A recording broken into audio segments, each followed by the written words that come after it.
안녕하세요. 답 없는 인간과 결혼했다가 지옥에서 빠져나온 저의 이혼 이야기를 해볼까 합니다.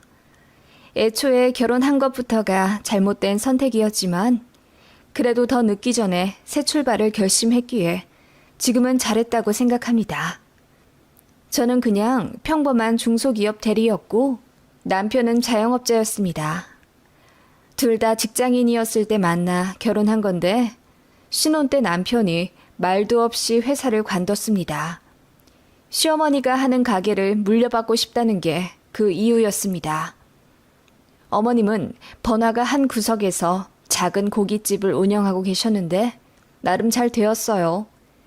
잘 벌 때는 한 달에 순수익 1,000만 원도 찍을 때가 있었고 보통은 200에서 300만 원 정도 수익을 남기셨습니다. 아버님이 일을 하실 만한 몸 상태가 아니었기 때문에 어머님 혼자 고군분투하며 20년 동안 혼자 자영업을 하신 거죠. 잘 된다고 해서 부자 시댁은 아니었어요. 시세 1억 2천 정도 되는 아파트, 자가로 하나 갖고 계셨지만 담보대출로 깡통 상태였고 어머님 버시는 돈으로 생활비랑 병원비 하며 쓰셨습니다. 저축을 좀 하고 계시는 줄 알았는데 어디다 다 쓰시는지는 몰라도 통장에 1,000만 원도 없으시다고 들었습니다. 제가 알기로는 시외가에 돈 들어갈 때가 많다고 들었어요. 시외 삼촌께서 돈 사고를 많이 치셔서 그거 갚아주시고 남편의 외할아버지가 생전에 노름을 하셔서 친구분들께 빚을 많이 지고 돌아가셨는데 그걸 저희 시어머니가 반절 갚아주셨다고 들었고요. 그런데 시어머니도 주식하시는 것 같더라고요. 남편이 얼마 벌었냐고 물으면 인상 찌푸리시는 걸로 봐서 거의 다 날리신 것 같지만요. 비싼 가방이나 옷도 없는데 돈이 없으신 걸 보면 그런 식으로 번 돈을 다 까먹으며 사시는 것 같았습니다. 그래서 장남 결혼하는데 돈 한 푼 안 대주셨겠지요. 기대한 건 아니지만 처음부터 딱 잘라 우린 돈 없으니 니들끼리 알아서 먹고 살으라 하셨습니다. 저희 친정도 자영업 하시지만 알뜰살뜰 돈 모아 집도 현금도 많이 보유하고 계세요. 자식들한테 나눠주진 못할 망정 패끼치고 싶지 않다며 정말 열심히 모으셨습니다. 그래서 저 결혼할 때 5천만 원 주신다는 걸 제가 안 받았어요. 시댁에서도 안 받았는데 뭐 하러 받나 싶어서요. 남편도 당시에는 수긍하더니 결혼하고 나서는 저더러 너무 계산적이라고 하더군요. 장인어른께서 주신다는 돈을 굳이 거절할 필요가 있어? 우리 집에서 안 받았다고 너네 집에서도 안 받는 건 너무 속물 같은 계산이지. 누가 주시건 간에 감사하게 받고 둘이 잘 먹고 잘 살면 되는 것 아니야?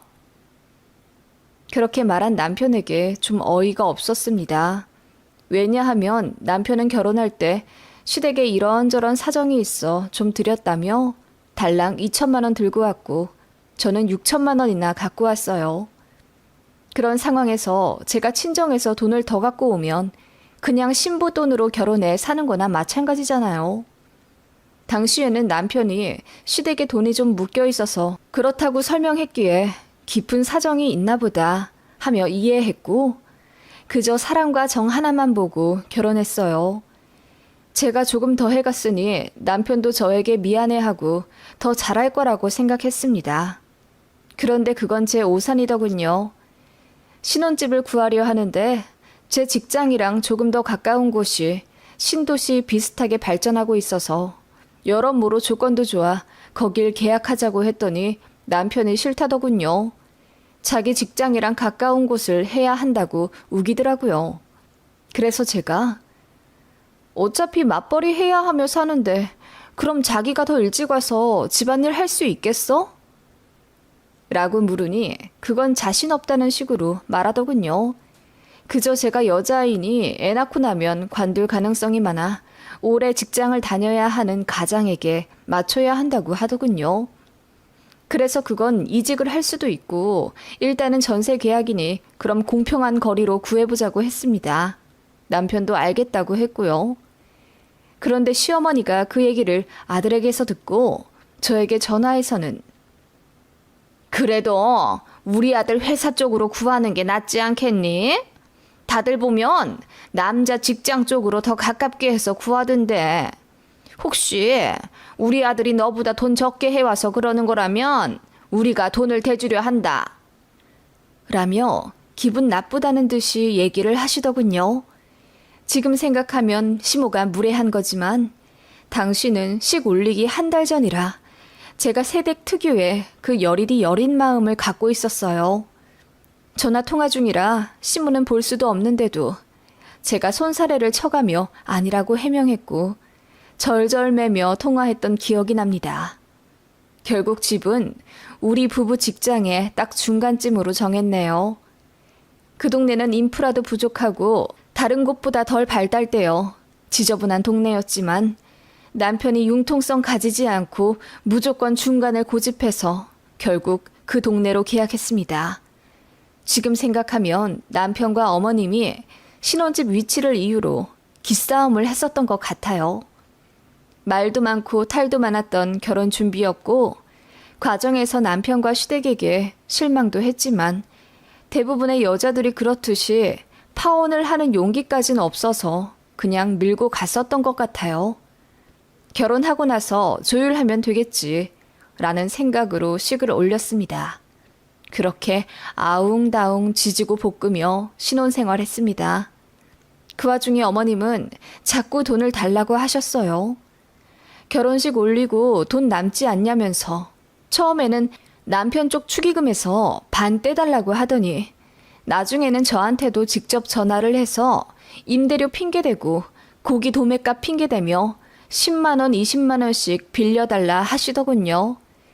소액이라 흔쾌히 빌려드렸는데 나중에는 점점 금액이 커지더니 200만 원까지 얘기를 하셨어요. 그래서 안 된다고 했더니 어머님이 알겠다고는 하시고는 제 남편에게 전화해서 울고불고 하셨나 봐요. 돈이 없어서 딸같이 생각하는 며느리에게 손 좀 벌렸더니 거지 취급을 한다고 했다나? 남편이 시모 말만 듣고 서운하다며 그날 밤에 혼자 보란듯이 깡소주 까서 마시더군요. 그러면서 저 붙잡고 말하기를 엄마 가게가 요즘 잘 안 된대. 아들 결혼하고 나서 그렇게 된 게 아무래도 이상해서 점집에 가보셨다는데 점쟁이가 하는 말이 운이 우리 쪽으로 가서 그렇다고 했대. 엄마는 그저 자식만 잘 살면 되니 상관없다고 하시는데 솔직히 그 말 듣고 내가 미안하지 않을 수 있겠어? 라며 눈물까지 글썽이더군요. 저는 점이나 사주 같은 걸 믿지 않는데 시댁은 엄청 맹신하는 분위기더라고요. 남편도 저랑 연애할 때 사주 카페 가자고 몇 번 얘기하긴 했는데 그냥 재미삼아 본 거였지 철석같이 믿을 줄은 몰랐어요. 여튼 남편이 그렇게 이야기하며 지금 시어머니가 필요한 돈은 200만 원인데 다만 100만 원이라도 드리자고 저에게 부탁하더군요. 그래서 제가 앞으로도 계속 돈 달라고 하시면 어떡하냐고 했더니 남편이 그건 자기가 책임지고 맡겠다고 하더군요. 그렇게 100만 원 딱 해드리고 나서는 제 눈치를 보기는 보는지 그 이후로는 시어머니로부터 정말 전화가 안 왔어요. 대신 남편이 툭하면 시어머니 도우러 가게 간다고 하거나 일 끝나면 우리 집에서 주무시고 가시라고 모셔오곤 했습니다. 어머님 가게가 저희 신혼집이랑 차로 30분 정도 거리였거든요. 남편은 결혼하고 나서 자기가 총각 때 엄마를 제대로 보살펴드리지 못한 게 너무 죄송하게 느껴진다고 했어요.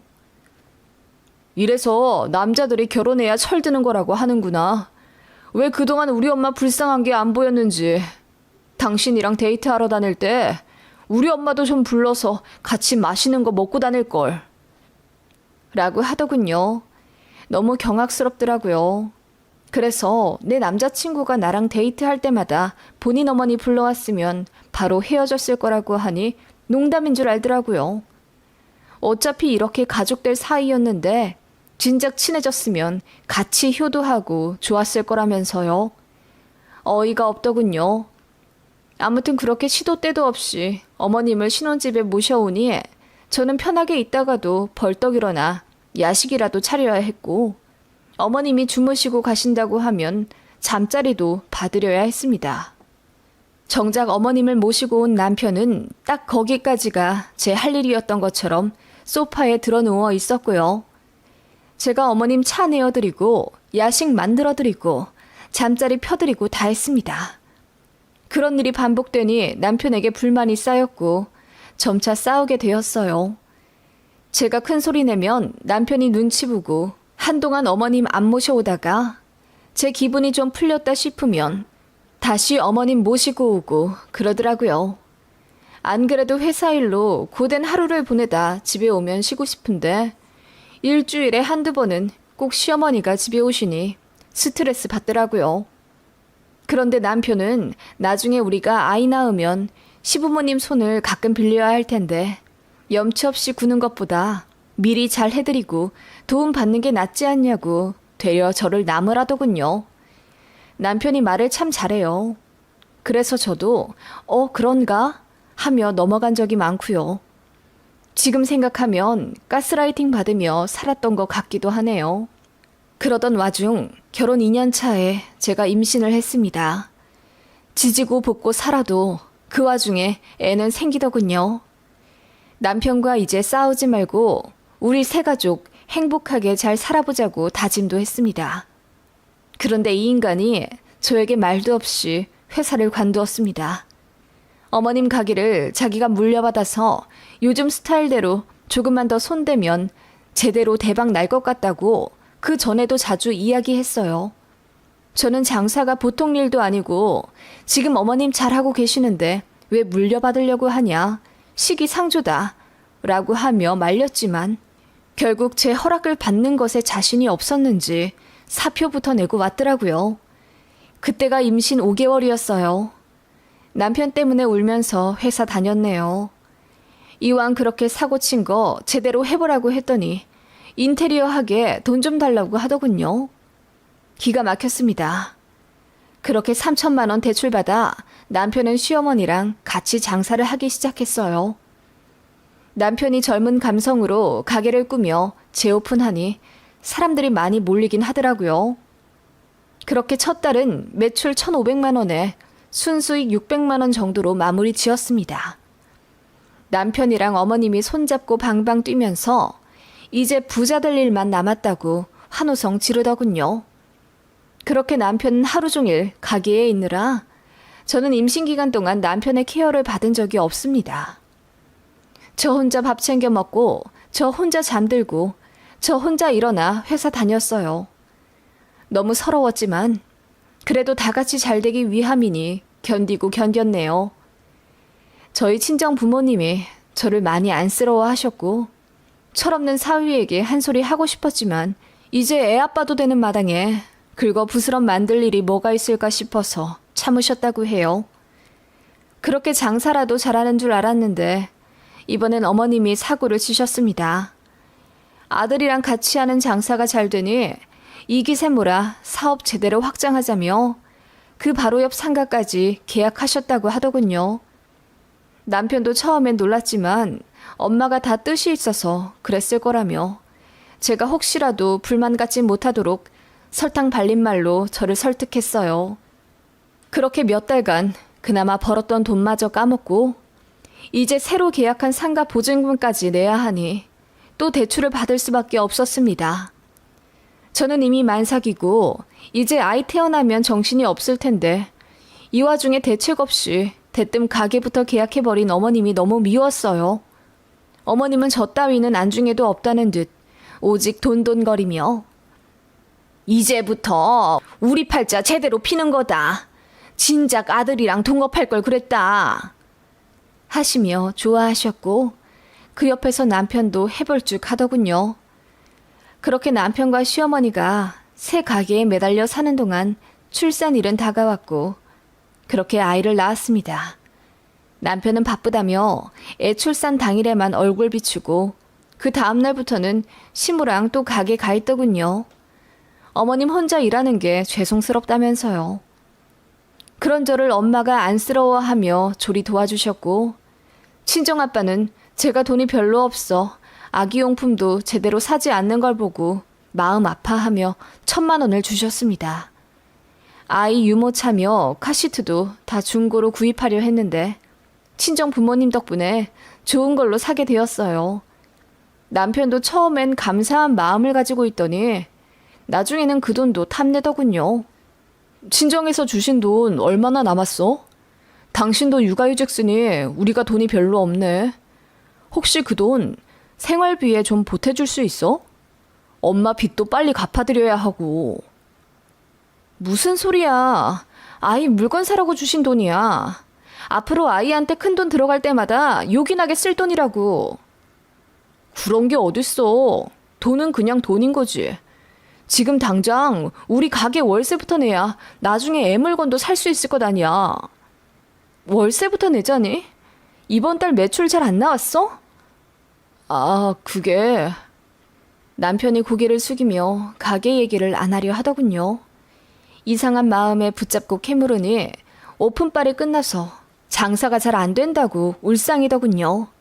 그러게 무턱대고 가게 확장부터 하면 어떻게 하냐고 화를 냈더니 남편이 우리 엄마가 다 생각이 있어서 그렇게 한 거라고. 너 엄마랑 나 무시해? 라고 하며 화를 내더라고요. 아마 가게도 잘 안 되니 더 예민해졌던 것 같아요. 저는 저대로 아기 키우며 독박 육아하고 있는데 밖에 나가 시어머니랑 길바닥에 돈을 버리고 있는 남편이 너무 미웠습니다. 그래서 그때 통장 오픈을 좀 해보자고 했더니 남편이 자기를 못 믿냐며 방방 뛰더군요. 절대 안 보여줄 기세라 마음이 너무 착잡했습니다. 애 낳으면 도와줄 것처럼 굴던 시어머니도 가게 핑계로 아예 연락도 안 하시고 그리 원하시던 손자가 아닌 딸이라 실망하신 건지 관심도 없으셨어요. 게다가 뭔 놈의 돈이 자꾸 가게에 들어가는지 버는 돈에 비해 나가는 돈이 더 많은 듯 보였습니다. 그 정도 되니 제가 따로 모아둔 돈으로 아이 분유 사고 생활비 해서 쓸 수밖에 없었고 남편은 어느 순간부터 아이의 통장 내역을 꽁꽁 숨기더군요. 이렇게는 못 살겠다 싶어 아이 들쳐안고 가게로 갔습니다. 맨날 손님 많아 치이고 힘들다더니 막상 가니 파리만 날리고 있더군요. 어머님은 가게 구석에서 주무시고 계시고 그나마 딱 2테이블 상대하고 있는 건 남편 혼자였습니다. 그나마도 핸드폰 게임하면서 고개 숙이고 있느라 손님들 들여다보지도 않고 있었고요. 제 얼굴 보고 놀란 시모와 남편이 왜 왔냐고 되려 따지더군요.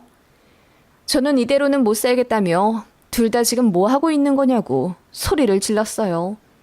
그리고 통장 내역 까보라고 했지요. 안 보여주면 이혼할 거라고요. 그랬더니 남편이 그러더군요.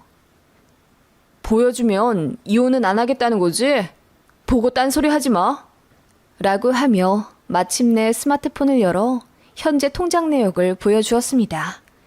세상에 마이너스 통장에 6천만 원이 찍혀 있더군요. 가게 하면서 빚만 낸 거였습니다.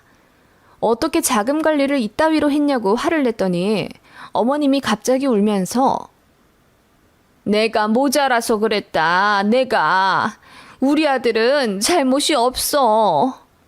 라고 하시더군요.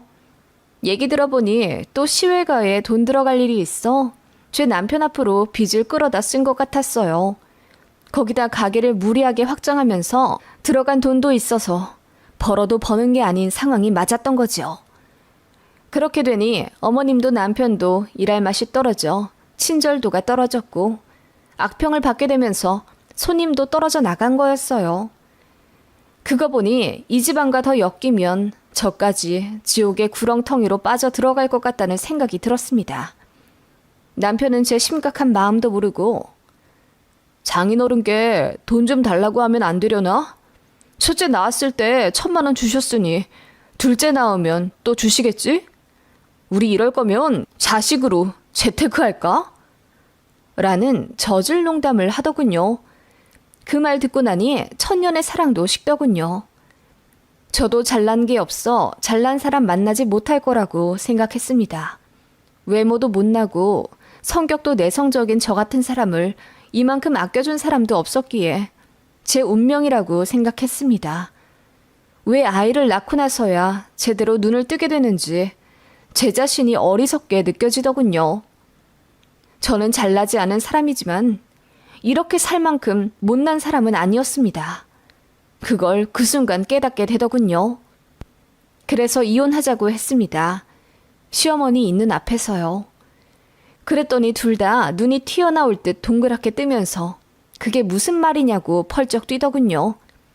어머님은 더 오버액션하며 다 자기 때문이니 자기가 나가 죽겠다고 뒤로 넘어가셨고, 남편은 그런 어머님 말리느라 눈물바람이었고요. 저는 그대로 이혼하겠다고 돌아섰습니다. 남편이 적반하장으로 나오며 애 딸린 이혼녀로 사는 게 쉬운 줄 아냐고 비아냥대더군요. 그 말 들으니 신기하게 더 힘이 나더라고요. 그 와중에 참 잘된 것은 신혼집 전세 계약을 제 이름으로 하였고, 대출금 갚은 내역도 다 제 이름이라 재산 분할하기 깔끔하더군요. 남편이 이혼 안 하겠다고 버티길래 소송 걸었습니다. 오랜 시간 동안 재판하느라 많이 힘들었지만 변호사님 덕분에 잘 끝냈어요. 말도 없이 회사 관두어 임산부 혼자 생계 책임지게 한 점, 큰돈 들어가는 일마다 상의 없이 대출받은 점, 육아에 참여 안 한 증거 등을 내세워 남편이 유책 배우자가 되었고, 위자료로 2천만 원, 양육비 매달 80만 원 받기로 결론 났습니다. 그리고 한부모 명목으로 넣은 청약이 당첨되어 아이와 제대로 된 아파트 들어가 지금까지 잘 살고 있고요. 다행인 점은 아이가 워낙에 건강 체질이라 저 혼자 워킹맘 하면서 발 동동거릴 일이 거의 없었다는 점입니다. 지금은 초등학교 3학년인데 아빠 없이도 밝고 건강하게 잘 크고 있습니다. 어찌나 똑부러지는지 한글 따로 가르치지도 않았는데 5살에 혼자 떼었고, 공부시키지도 않아도 알아서 잘하고, 책을 워낙 좋아해 저 오기 전까지 도서관에서 책에 코박고 있습니다.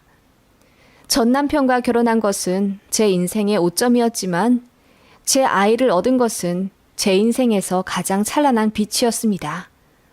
저도 아이를 위해 열심히 살다 보니 회사에서도 인정받아 지금은 팀장으로 일하고 있고요. 회사도 어느덧 많이 커서 중견기업을 향해 달려갑니다. 실수는 실수에서 그쳐야 합니다. 실수라는 걸 깨달았을 때는 좌절에만 빠져있지만 말고 빨리 그 자리에서 빠져나오는 게 중요한 것 같아요. 저 같은 분들이 계실까 하여 저의 이혼 이야기를 들려드려 봤습니다. 혹시 사이다 원하시는 분들이 계실까 해서 전 남편과 시모 근황도 알려드리자면, 당연히 그 고깃집은 빚만 지고 망했고요. 그 이후로 김밥집을 하겠다고 창업했는데 그것도 잘 안 되는 것 같고, 전 남편은 양육비 보내려고 투잡 뛰고 있다고 들었습니다. 아마 지금 시댁과 제 남편은 돈방석이 아닌 빚더미 위에 앉아있을 겁니다. 전 남편은 이혼 이후 종종 울면서 재결합하고 싶다고 빌지만 그런 일은 죽어도 없을 테니 안심하세요. 긴 글 읽어주셔서 감사합니다.